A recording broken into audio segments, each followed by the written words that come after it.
दोस्तों एचपीसीएल जेईए का पेपर 3 मई को शेड्यूल्ड है एंड आप सभी जा रहे होंगे 3 मई को एचपीसीएल जेईई का पेपर देने। तो सबसे पहले हमारी पूरी टीम की तरफ से आप सभी को ऑल द बेस्ट विशेष हमारी तरफ से कि आप पेपर को बहुत अच्छे से करें और एग्जाम में सिलेक्शन लेके एचपीसीएल में जेईई बनने का सपना अपना साकार करें। आज मैं आप सभी के बीच में आया हूं इस बात को लेकर कि कैसे आप 145 प्लस स्कोर कर सकते हैं एचपीसीएल जेईई के एग्जाम में। अगर आप सही स्ट्रेटजी फॉलो करते हैं, अगर आप सही तरीका फॉलो करते हैं तो आप डेफिनेटली एक बहुत अच्छा स्कोर कर सकते हैं। 145 प्लस आप कर सकते हैं आउट ऑफ 170 एचपीसीएल जेईई के एग्जाम में। कुछ बातों को आपको खासकर ध्यान रखना पड़ेगा। तो आइए देखते हैं स्ट्रेटजी हमारी क्या होनी चाहिए, कंप्लीट स्ट्रेटजी। सबसे पहले अगर मैं आपको बता दूं तो जो एग्जाम पैटर्न है वो आप सभी ने देख लिया होगा। टोटल 170 क्वेश्चन आने हैं, 170 मार्क्स के, और 150 मिनट में आपको ये क्वेश्चन सॉल्व करना है।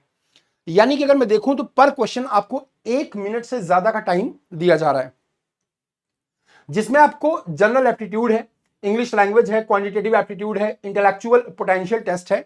ये टोटल होगा 85 मार्क्स का, और आपका जो डोमेन नॉलेज है वो होगा 85 मार्क्स का। चाहे आप इलेक्ट्रिकल के हो, सिविल के हो या मैकेनिकल के हो, मैं सबकी बात यहां पर कर रहा हूं।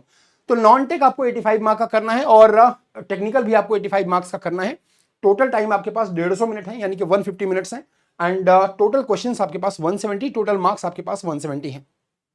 अब ऐसे में कई बार ऐसा होता है कि क्योंकि पेपर थोड़ा 2.5 घंटे का पेपर है तो बहुत सारे बच्चे रेस्टलेस हो जाते हैं, मतलब वो बहुत ज्यादा उत्सुक हो जाते हैं।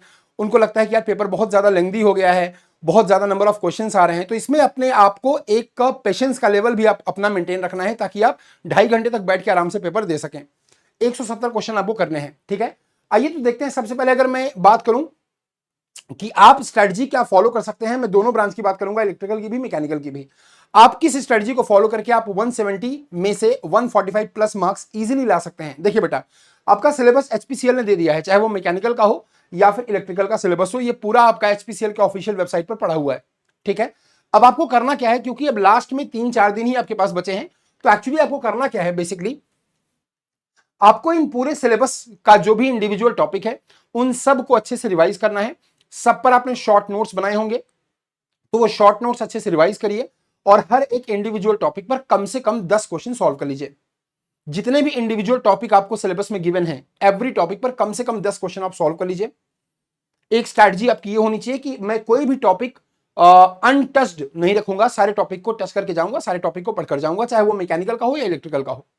और टाइम मैनेजमेंट करना सीखिए। जब भी आप कोई भी एग्जाम देने जा रहे हैं, चाहे वो एचपीसीएल हो, चाहे एसएससी हो, आरआरबी हो, कोई भी एग्जाम अगर आप देने जा रहे हैं तो जितना टाइम उसमें आपको गिवन है, जो भी स्टिपुलेटेड टाइम है एग्जाम में, उतने ही टाइम को आप फ्रेम करके अपने घर में क्वेश्चन लगाइए, चाहे वो स्टॉप वॉच ऑन करके या फिर कैसे भी। जैसे फॉर एग्जाम्पल अगर आप एचपीसीएल की प्रैक्टिस कर रहे हैं तो आपके पास 2.5 घंटे हैं, तो आपको स्टॉप वॉच सेट करना है 2 घंटे मान लो 25 मिनट का। 5 मिनट आप फैक्टर ऑफ सेफ्टी लेकर चलो, 2 घंटे 25 मिनट का स्टॉप वॉच सेट करो और देखो कि आप 170 में से कितने क्वेश्चन सॉल्व कर पाते हैं। अब देखिए एग्जाम का लेवल ठीक ठाक होगा, मतलब बहुत इजी भी नहीं होगा और बहुत टफ भी नहीं होगा, तो मीडियम लेवल का एग्जाम आपको देखने को मिलेगा। क्योंकि अगर आप टाइमिंग देखें तो हर क्वेश्चन में आपको 1 मिनट से ऊपर का टाइम दिया जा रहा है। तो ऐसे में आपको टाइम मैनेजमेंट करना बहुत जरूरी है। टाइम को मैनेज करते हुए क्वेश्चन को सॉल्व करिए ताकि आपकी स्पीड अच्छी हो, ठीक है। और एवरी इंडिविजुअल टॉपिक पर आपको क्वेश्चन सॉल्व करना है। इसके अलावा आप एचपीसीएल का जो मॉक टेस्ट है वो भी दे सकते हैं। तो टेक्स्ट बुक पर अगर आप देखेंगे तो एचपीसीएल का जो मॉक टेस्ट है आप वो भी दे सकते हैं, या जो टेस्ट सीरीज के क्वेश्चन है आप वो भी सॉल्व कर सकते हैं। तो जितने भी मैक्सिमम क्वेश्चन आपको मिलते हैं एचपीसीएल के, अभी 4 दिन की स्ट्रेटजी मैं आपको बता रहा हूं। आपको बहुत ज्यादा थ्योरी रिवाइज नहीं करना, क्योंकि थ्योरी आपको जितना पढ़ना था आपने पढ़ लिया। अब आपको सिर्फ क्वेश्चन प्रैक्टिस करने हैं। जितने भी एमसीक्यू हैं हर एक टॉपिक से आपको प्रैक्टिस करने हैं, क्योंकि टाइम बहुत कम है और अपनी स्पीड साथ साथ में मेंटेन रखनी है। इसके अलावा आपने जो फॉर्मूले, अगर फॉर्मूले का शॉर्ट नोट्स आपने बनाया होगा तो फॉर्मूले को रिवाइज कर लीजिएगा ढंग से। इसके अलावा आप मॉक टेस्ट लगाइए, टेस्ट सीरीज लगाइए, और थोड़ा सा डेली 1 घंटे या 1.5 घंटे अपने आप को वक्त दीजिए ताकि आप थोड़ा सा सही सिचुएशन में आ पाए। ऐसा नहीं कि पूरे दिन पढ़ाई करते रहो, पूरे दिन पढ़ाई करते रहो। अगर आप पूरे टाइम पढ़ाई करते रहेंगे तो डेफिनेटली आप एग्जाम में लैग कर जाएंगे, क्योंकि आपका दिमाग बिल्कुल ब्लॉक हो जाएगा। तो अच्छी नींद लो और अच्छे से पढ़ाई करो, अच्छी स्ट्रैटेजी को फॉलो करो, ठीक है। इसके अलावा चाहे वो इलेक्ट्रिकल हो या मैकेनिकल हो, मैं सबकी दोनों की बात यहां पर कर रहा हूं। अब अगर आपको अपनी स्पीड मेंटेन करनी है तो स्पीड मेंटेन कब होती है, जैसे बहुत सारे बच्चे बोलते हैं ना कि सर मेरे मॉक टेस्ट में जब मैं मॉक देता हूं मेरे 120 नंबर आ रहे हैं या 125 नंबर आ रहे हैं, तो क्या एग्जाम में क्या होगा। पहली बात देखो बेटा, 2 चीजें हैं। जो मॉक टेस्ट है, जो आप मॉक देते हैं, वो थोड़ा सा अपर लेवल पे सेट किया जाता है जानबूझकर, ताकि आप अच्छी सिचुएशन के लिए अपने आप को प्रिपेयर कर सकें। तो अगर आप मॉक में आपके नंबर कम आ रहे हैं, इसका मतलब आपने वो टॉपिक सही से नहीं पढ़े हैं, क्योंकि स्पीड आपकी तभी बढ़ती है जब आपके पास नॉलेज होती है। अगर आपके पास नॉलेज है सब्जेक्ट की, अगर आपने ढंग से रिवाइज किया है, सारे फॉर्मूले आपको पता है, सारे लिमिटेशन वैलिडेशन आपको पता है, आपने पूरी थ्योरी ढंग से रिवाइज की है, तभी जाकर आपकी स्पीड बढ़ पाती है। अगर आपकी स्पीड बढ़ नहीं पा रही, अगर आपके मॉक में नंबर कम आ रहे हैं, इसका मतलब आपको कहीं ना कहीं किसी पर्टिकुलर फील्ड में प्रैक्टिस अभी और ज्यादा चाहिए। तो इन सब चीजों का आपको ध्यान रखना है, मॉक टाइम पर सॉल्व करना है, टेस्ट सीरीज लगानी है, जितने मैक्सिमम क्वेश्चन हर एक इंडिविजुअल टॉपिक से मिल जाए वो आपको सॉल्व करने हैं। इसके अलावा आपको फॉर्मूला रिवाइज करना है, आपको बेसिक्स रिवाइज करने हैं। तो ये सब काम आप करते रहिए और स्पीड का जरूर ध्यान रखें। अब जैसे कुछ टॉपिक आपको अलग मिल जाएंगे, जैसे फॉर एग्जांपल लेट अस से कि मैं मैकेनिकल की बात करूं, तो देखो यहां पर मैकेनिकल ड्राइंग है, पाइप एंड इंस्ट्रूमेंट ड्राइंग है, sorry pipe and instrument design reading है, तो ये सब आपको मिल जाएगा। इसके अलावा अगर आप देखेंगे तो पंप एंड कंप्रेसर यहां पर है, यहां से भी आपको क्वेश्चन कुछ मिल जाएंगे। तो ये आप अगर जो टॉपिक आपको लगे कि आप रेगुलर सिलेबस में नहीं पढ़ते हैं, अगर वो टॉपिक यहां पर मेंशन है, तो उस टॉपिक से कोशिश करिए कि आप ज्यादा से ज्यादा क्वेश्चन सॉल्व कर सकें, क्योंकि जो नए टॉपिक होते हैं उनके एग्जाम में आने के चांसेस ज्यादा होते हैं। बाकी जो सब्जेक्ट है वो सेम ही है, अगर आप देखें तो इलेक्ट्रिकल में, मैकेनिकल में जो आपके कोर सब्जेक्ट है वही गिवन है, बहुत ज्यादा इसमें हेक्टिक नहीं होना है।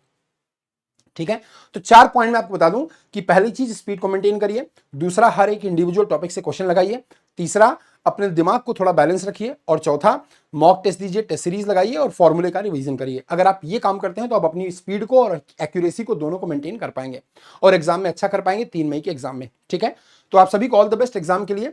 इन पॉइंटर्स पे ध्यान दीजिएगा ताकि आप अपने स्कोर को बढ़ा पाएं और 145 प्लस इजीली ले पाएं, क्योंकि 145 प्लस अगर आपको लाना है तो डेफिनेटली आपके पास स्पीड और एक्यूरेसी दोनों होनी चाहिए, और ये तभी होगा जब आपने चीजों को सही से पढ़ा होगा, क्वेश्चन को सही से समझ पा रहे हैं। और एग्जाम में जब भी क्वेश्चन आपको सॉल्व करना है तो क्वेश्चन को पूरा पढ़ के ध्यान से क्वेश्चन समझना है, फिर सॉल्व करना है।